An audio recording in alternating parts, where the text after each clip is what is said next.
Imagine being completely alone in your own home, safe, secure, untouched. But then, the shadows start moving, whispers echo through empty halls, and you realize someone has been living in the walls, watching you every moment you think you're truly alone. What happens when the nightmare isn't outside, but right inside your own house? Tonight, I'm going to take you into a terrifying true story that will make you question the meaning of safety.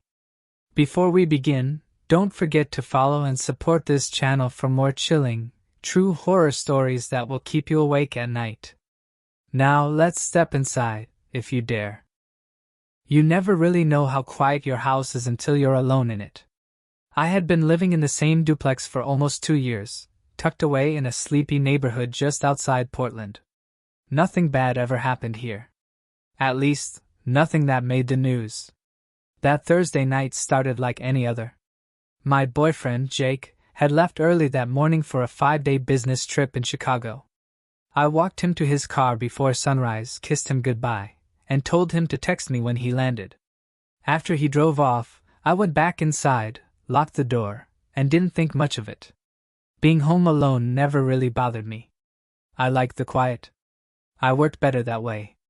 By 11:30 p.m., I was still at my desk in the living room, finishing up a freelance project for a client in New York. My dog, Max, was asleep at my feet, curled up like a cinnamon roll. The only light in the room came from my laptop screen and the dull blue glow of the TV, playing some true crime documentary I wasn't really watching. That's when the back porch light flicked on. I paused. The motion sensor only triggered when something moved outside. I glanced toward the kitchen window, which looked out into the backyard, but from where I was sitting, I couldn't see anything. I figured it was a raccoon or maybe a cat, and went back to typing. Then Max lifted his head. His ears perked up. His nose twitched. A low, warning growl rolled out from his chest. I muted the TV. My heart picked up a little. Max rarely growled. He was one of those lazy golden retrievers who only barked at the vacuum cleaner. He stood up, tail low, and walked slowly toward the front door. I followed, quietly, and peered through the peephole. No one was there. Nothing but the streetlight casting long shadows across the empty sidewalk. Just to be sure, I flicked on the porch light. Still nothing. I told Max to settle down and gave him a treat to distract him. Maybe he'd heard a car door or a neighbor pulling into their driveway. Still, I locked the door again and made a mental note to double-check the windows before bed. At 1:17 a.m., the back light flicked on again. This time, I got up and went straight to the kitchen window. I pulled the curtain back fast, expecting to catch someone, or something, out there. But there was nothing. Just the empty yard. The light buzzed and flickered overhead. I watched for a solid minute. The wind barely moved the tree branches. Everything was still. Silent. Too silent. Eventually, the light clicked off on its own. I checked the door lock. Still secure. I told myself I was just on edge because I'd been watching too many true crime stories. That stuff can get into your head if you let it. I turned off all the lights, crawled into bed with Max beside me, and tried to fall asleep. But just as I started to drift off, I heard 3 soft knocks. Not at the door. At the side window. The one near the kitchen. 3 slow, deliberate taps. Then nothing. No movement. No footsteps. Just the hollow silence of someone, or something, waiting in the dark. I didn't sleep that night. The next morning felt like waking up inside a dream I didn't want to remember. I kept trying to convince myself I'd imagined the knocks. That maybe a tree branch had tapped the glass or a raccoon brushed against the siding. But the fear lingered, quiet and heavy, like something unfinished. I walked through the house with my coffee in hand, checking every window and door. Everything was locked. No footprints outside the side window. No scratches. Nothing disturbed. Just that cold, weird silence. Max stuck close to me all morning. He didn't leave my side, not even when I went to the bathroom. That wasn't like him. He usually spent most of the day on the couch staring out the window, or chewing his tennis ball. By noon, I had mostly shaken it off. I turned on some music, answered a few work emails, and made myself believe that I had just been tired and paranoid. But then I saw it. Around 2 p.m., I stepped outside to check the mail. The air was crisp, early spring, not too cold. I waved at my neighbor across the street, Mrs. Halberd, an older woman who always wore gardening gloves, even when she wasn't gardening. As I reached my mailbox, I noticed something odd. Just beyond my fence, in the small patch of woods behind my duplex, there was a path. It wasn't a hiking trail. It wasn't marked. It was just a line of flattened grass that hadn't been there before. A narrow path, leading from the woods directly toward my backyard. I stood there for a long time, staring at it. I couldn't explain it. I'd lived here long enough to know what the yard looked like, every little part of it. That path was new, and it led straight to the back corner of my property. That night I shut every blind. I turned on every outside light. And I locked every door and window twice. Jake texted me around 10:40 p.m. to say goodnight. I didn't tell him what I'd seen. I didn't want to sound crazy. Besides, what was I supposed to say? Hey babe, enjoy Chicago. I think someone's creeping through the woods behind the house. At 12:15 a.m., Max started growling again. Low. Steady. I paused the movie I was watching and sat perfectly still. This time, I didn't go to the door. I didn't check the window. I just waited. Then I heard the footsteps. Soft. Barely audible. Moving slowly through the grass. Right outside. Max began barking, full volume now, his body pressed up against the window by the front door. I grabbed my phone with trembling hands and opened the live feed on my security camera. There it was. Someone was standing at the far edge of my driveway. Not walking. Not moving. Just standing. They were wearing a hooded jacket, hands in their pockets, staring at my front door. Then, just like that, the screen went black. Camera offline. And all the lights in my house flickered, once, before cutting out completely. The power was gone. No lights. No TV. No internet. Just the soft, mechanical hum of silence and the sharp sound of my own breathing. I stood frozen in the dark, the glow of my phone screen barely lighting the hallway. Max kept barking, clawing at the window, his body rigid with panic. I whispered for him to stop, but he wouldn't listen. His bark turned more frantic, like he knew something I didn't. I opened the flashlight on my phone and crept toward the front window. I kept the beam low, just enough to see my way without drawing attention. When I reached the curtain, I hesitated. Then I pulled it back an inch. There was no one there. No one in the driveway. No one on the sidewalk. Just the streetlight, buzzing faintly, casting flickering shadows across the pavement. But I knew what I saw. The figure. The hood. Standing still in the dark like they belonged there. I called the power company. No outages reported in my area. Then I checked my phone again. No signal. The signal bars were gone. Not low. Gone. My house felt like it had dropped out of reality, disconnected from everything. I tried to call Jake. The call wouldn't even go through. I locked myself in the bedroom, Max glued to my side. I dragged my dresser in front of the door just to feel like I had some kind of control. Then I sat on the floor with my back against the wall, phone still in my hand, flashlight still on. Minutes passed. Then maybe an hour. Time moved differently in the dark. At 2:06 a.m., I heard something. A soft creak. From the hallway. I sat up straight, barely breathing. Max stopped barking. His body went tense, ears pointed toward the door. Another creak. Closer. I hadn't moved. I hadn't made a sound. Then, a slow, dragging noise. Something scraping gently across the hardwood floor. I thought maybe it was Max's toy. Maybe it rolled out. Maybe I was imagining things again. But then I heard it. A low voice. Just a whisper. Coming from the other side of the bedroom door. I couldn't make out the words. It wasn't loud enough. But it was there, murmuring, almost like someone talking to themselves. I turned off my flashlight and held my breath. Max didn't move. He didn't bark. He just stared at the door, teeth bared, tail stiff. Then came a sound I'll never forget. 3 soft knocks. On my bedroom door. I didn't move. My heart pounded so hard it felt like it would crack my ribs. Max let out a low growl, but didn't bark this time. He was listening too. Ears locked on the door. Waiting for the sound again. 3 knocks. Slow. Intentional. Like whoever was on the other side knew I was there. Knew I was frozen in the dark, holding my breath, counting every second that passed. I didn't respond. For almost a full minute, there was silence. Then footsteps. Soft ones. Moving away from the bedroom. Down the hallway. Toward the kitchen. And then nothing.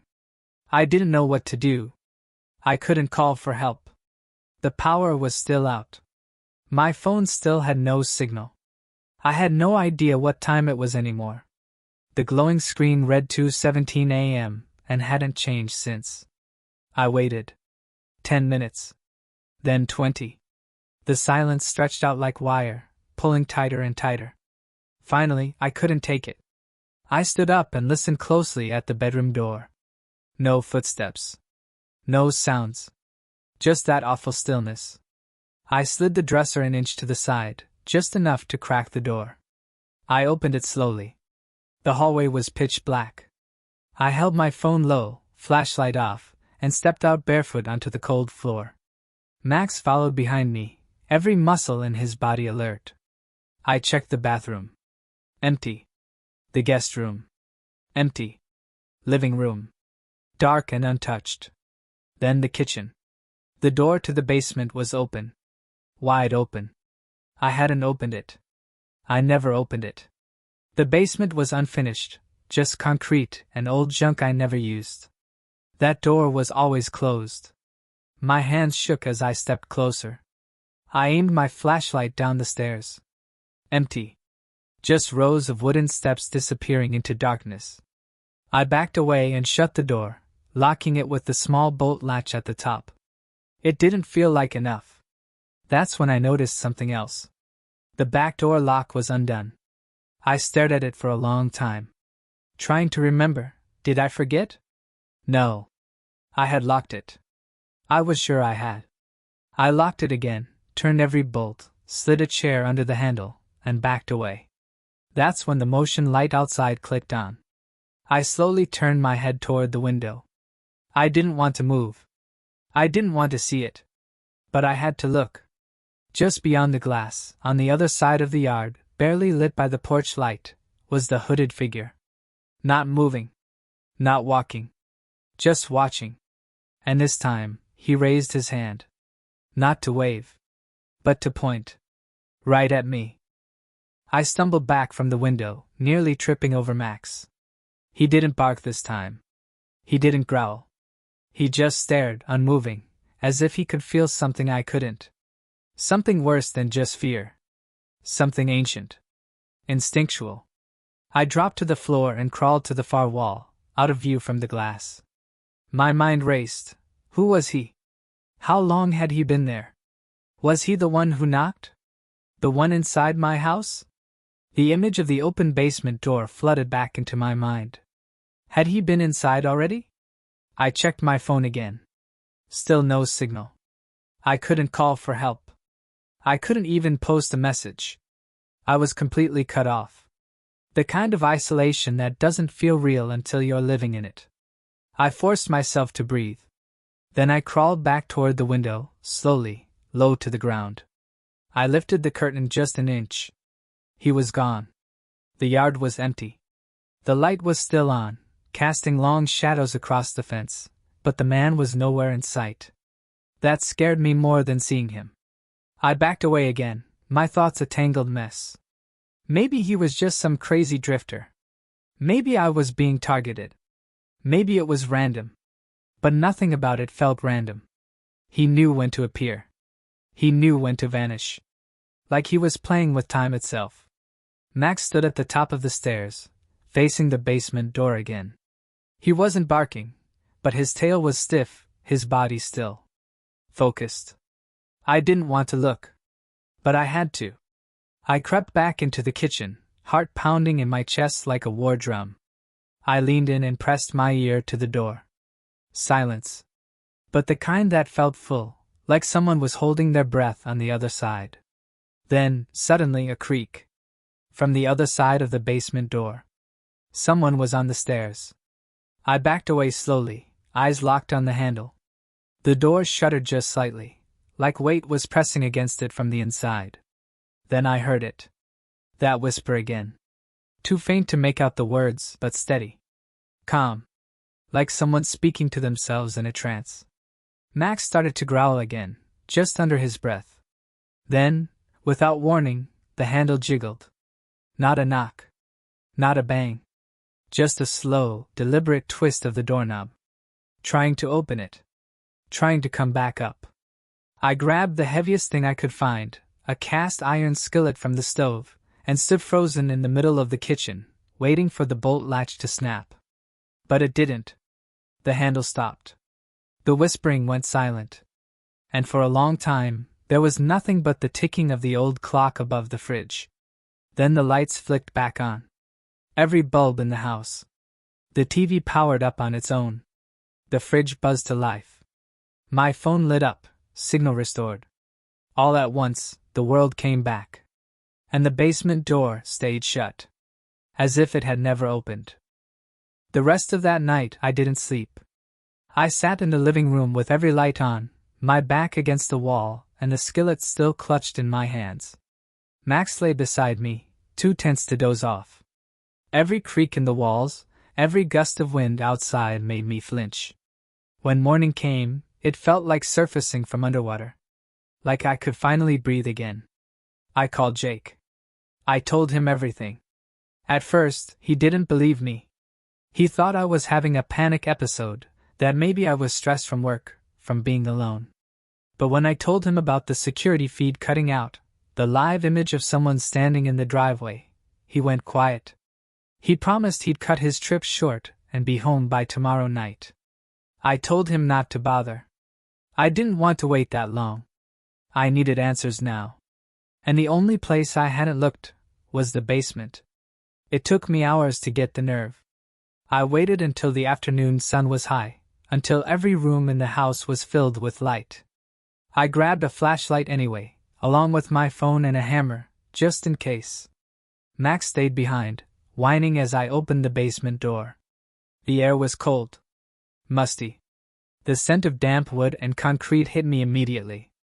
I took the steps one at a time, the flashlight beam cutting through the dark as I moved deeper into the belly of the house. At first, everything looked normal.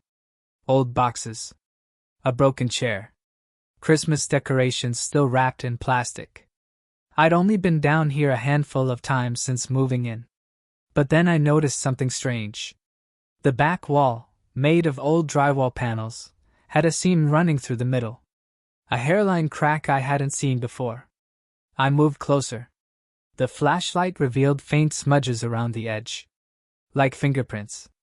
As if someone had been pressing on it recently. I gave it a gentle push. It creaked. And then it gave way. A section of the wall swung inward like a door, revealing a narrow space behind it. I stepped inside. It wasn't a full room, just a small, hidden alcove carved out between the foundation and the house's frame. The walls were covered in thin plywood, and the floor was lined with worn carpet. But it wasn't empty. There were old blankets, a half-eaten granola bar, a rusted tin cup, and a small pile of empty water bottles. Someone had been living there. I stumbled back, bow rising in my throat. Then I saw the photos. Taped to the inner wall, dozens of them. All of me. Taken from outside the house. Through the windows. One from the hallway. One through the bedroom curtain. One of me walking to the mailbox. They were all printed in black and white. Some recent. Some older. All from angles I'd never noticed. I turned to leave, my breath catching in my throat, and that's when I noticed something written on the wall in what looked like charcoal or ash. Just 5 words, smudged and uneven. I like when you're alone. I didn't remember climbing the stairs. 1 second I was staring at those words scrawled on the wall, and the next I was back in the kitchen, the hidden door in the basement sealed shut behind me. My hands were trembling so hard I could barely lock it. Max barked once, short and sharp, when I stumbled into the living room. He knew. He could sense it. Someone had been inside my house. Not once. Repeatedly. Hiding, watching, living just feet below me like a ghost in the walls. I called the police. They came fast, took my statement, and searched the entire property. I led them to the hidden room, showed them the photos, the food, everything. They said it looked like someone had been squatting there for weeks, maybe longer. No signs of forced entry. No fingerprints on the door handles. No damage. When I asked how he got in, they couldn't answer. Maybe he had a key, one officer said. Maybe a previous owner gave someone access.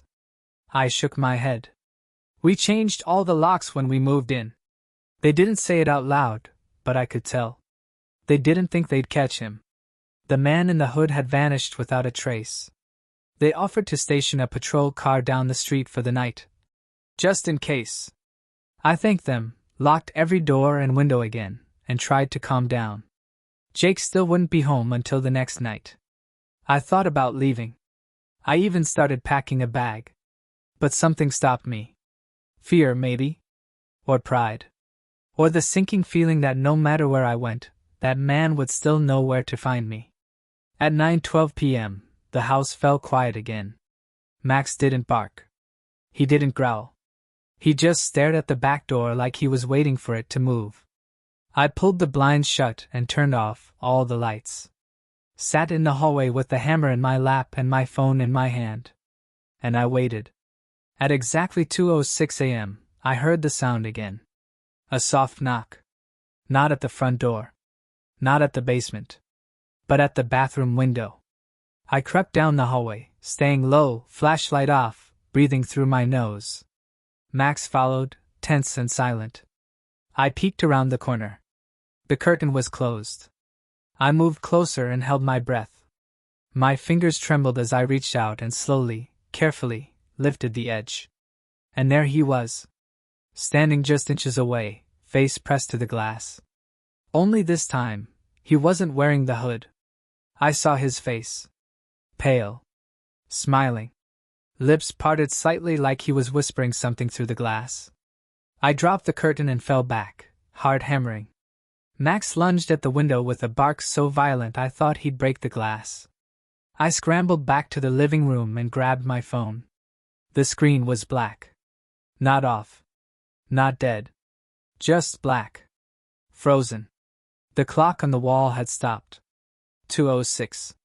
Again. And then, the front door creaked. Not all the way open. Just enough to let the cold air in. I didn't scream. I couldn't. My throat locked up like it knew something my brain hadn't caught up to yet. The front door sat open a few inches, just barely enough for a shadow to slip through. I moved fast, too fast. Slamming it shut with both hands, flipping the locks, wedging the hallway chair under the handle. Max stayed at my heels, low growl vibrating through the floorboards. But it didn't matter. I had locked everything before. Every door. Every window. And he still got in. I backed into the living room again, scanning everything. The ceiling. The vents. The walls. My mind raced with impossible logic. What if he was already inside? What if he never left? The black screen of my phone flickered. Then something strange happened. Lines of text appeared. Not a message. Not an app. Just raw, blinking code. Symbols, numbers, broken phrases. I didn't understand any of it. Until one line repeated, over and over. I know when you sleep. I know when you forget. I dropped the phone. That's when I noticed something new. Under the light switch in the hallway, where the paint had always been slightly cracked, was a small panel. Flush with the wall. A metal rectangle with no handle, just a faint line running around the edge. It wasn't a part of the original house. I scraped at the edges until it popped loose. Behind it, another compartment. A small hole dug into the plaster, just large enough to fit a notebook. Old and worn, wrapped in twine. I pulled it out, hands trembling, and opened it to the first page. It wasn't a journal. It was a log. Dates. Times. Names. Some crossed out. Some circled. Some written in red ink with the word, returned, next to them. Each entry detailed strange occurrences. Cold spots. Whispering at night. Power outages. Disappearances. And then I saw a name I recognized. Jake Winters. My Jake. Written under the date we moved in. The entry below it chilled me to the bone. Subject accepts isolation. Door activated. Presence returned. I flipped through the rest of the book, pages growing more frantic, handwriting jagged and messy. The final entry was written in all caps, scrawled like a warning. Don't let him in again. He stays if you see his face. The notebook fell from my hands. I had seen him. I had seen his face. A slow creak echoed from the hallway. Then the lights flickered once. And I saw it. A reflection in the TV screen. Standing directly behind me. Smiling. I didn't turn around. I couldn't. My legs locked in place, breath caught in my throat. My eyes stayed fixed on the TV screen, where the reflection loomed taller than I remembered. He stood perfectly still. Like a cutout in the air. Like a memory that refused to fade. Max growled low and steady beside me. Then, the figure stepped forward. I spun, swinging the hammer with every ounce of strength I had. But there was nothing there. Just air. Empty, heavy air. Like something had just been there, and slipped out of view a second before I turned. Max barked once and bolted down the hallway toward the back of the house. I chased after him, still clutching the hammer. We reached the guest room. The door was wide open. The window was unlocked. That was impossible. I checked every lock. It was like he wanted me to know he could come and go whenever he pleased. That this house didn't belong to me anymore. It belonged to him. And he wasn't alone. I went back to the notebook, flipping through it in a panic. There were symbols hidden between the entries. Triangles, circles, something that looked like a keyhole. Then I found a page folded twice, tucked between the back cover. It wasn't a log. It was a map. The house, drawn in pencil. Room by room. But not how it looked now. This was how the house used to be. The walls had been moved. Hidden doors. Sealed off rooms. A network of spaces I never knew existed. And near the center of the page was something circled in red. The listening room. My heart dropped. It was marked behind the laundry area, where a blank stretch of drywall covered what looked like an old utility panel. I grabbed the flashlight and went straight there. The panel came loose with a pry of the hammer. Behind it, more space. Another narrow crawl space that opened into a pitch-black corridor. I should have turned back. But I didn't.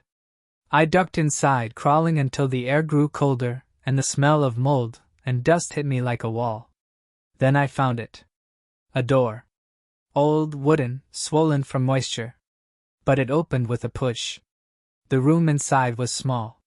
Silent. The floor was carpeted with old insulation, and the walls were covered in torn fabric. But in the center, facing the wall, sat 3 chairs. And someone was in one of them. Back turned. Still. I froze. Max whimpered behind me. "Jake?" I said, voice cracking. The figure didn't move. I stepped closer. The smell was worse now, like rot soaked into the drywall. I reached out, heart nearly stopping in my chest, and tapped the shoulder. The head fell backward. A mask. Propped up on a mannequin. But behind it, behind the chairs, I saw movement. The fabric wall shifted. Parted. And through the gap, I saw faces. Not just one. Dozens. Peering through holes cut in the walls. Watching. Waiting. Some were just eyes. Others smiling mouths. And then, from behind me, a whisper breathed so close to my neck I felt it. They never left. I didn't scream. I didn't run. I just stood there, frozen between shock and terror. The faces behind the fabric watched me with hollow eyes, silent but alive in a way that felt wrong, like they were waiting for something. The whisper came again, soft but sharp. You belong now. I stumbled back out of the listening room, crawling fast through the narrow corridor and out into the laundry area. My phone buzzed. Jake. The screen lit up. I'm on my way. Hold on. I dropped the phone on the floor and ran to the front door, locking it behind me for the third time. Outside, the night was calm, almost peaceful. Too peaceful. Inside, I could still feel them. Watching. Waiting. But I wasn't alone anymore. Because Jake was coming. And together, maybe we could finally close the doors that should have never been opened. The house creaked. The shadows deepened. And the waiting began again.